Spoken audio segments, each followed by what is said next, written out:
হাই friends, মই আয়ুষ ৰং চেনেলত সম্প্ৰচাৰিত হৈ থকা পৰিতৰ ধাৰাবাহিকখনৰ আজিৰ খণ্ডটো চাবলৈ বহুত বেছি ভাল লাগিব, কিয়নো যোৱাটো খণ্ডত অকিৰণক পুলিচে এৰেষ্ট কৰিছিল আৰু সেই কথাটো গম পাই জোনৰ মনটো বেয়া লাগিছিল আৰু মই তেওঁৰ ওচৰত যাবই লাগিব।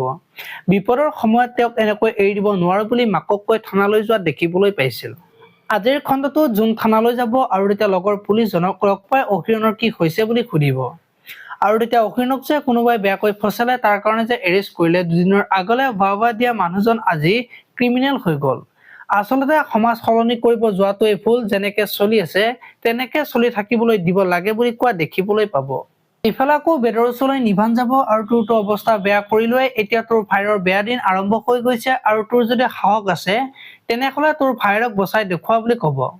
আৰু তেতিয়া বেদই মোৰ কোনো ভাইটি নাই বুলি কব। এতিয়া বৰ নিভানে সকলো কথা গম পাই সেই কথাটো কব নেকি দেখিবলৈ পাব আজিৰ খণ্ডটোত। আনফালে আকৌ নিভানে আজি অকিৰণৰ মাকক ফোন কৰিব আৰু আপোনাৰ ল'ৰা আজি জেলৰ ভিতৰত সোমাল, আপুনি মোৰ ডিল কেনচেল কৰি বহুত লছ কৰিলে আৰু বেদক আপোনাৰ সন্তান বুলি কব আৰু তেতিয়া মাকে কোনে কলে বুলি কব। আৰু তেতিয়া নিভানে সকলোৱে গম পাইছে বুলি কোৱা দেখিবলৈ পাব। আপোনালোকে পুৱতিতৰ ধাৰাবাহিকখন চাই কেনেকুৱা পাই কমেন্ট কৰি জনাব। আৰু যদি আপোনালোকে এতিয়ালৈকে চেনেলটো ছাবস্ক্ৰাইব কৰা নাই তেতিয়াহলে চেনেলটো ছাবস্ক্ৰাইব কৰি ভিডিঅ'টোত এটা লাইক কৰি দিব। ধন্যবাদ।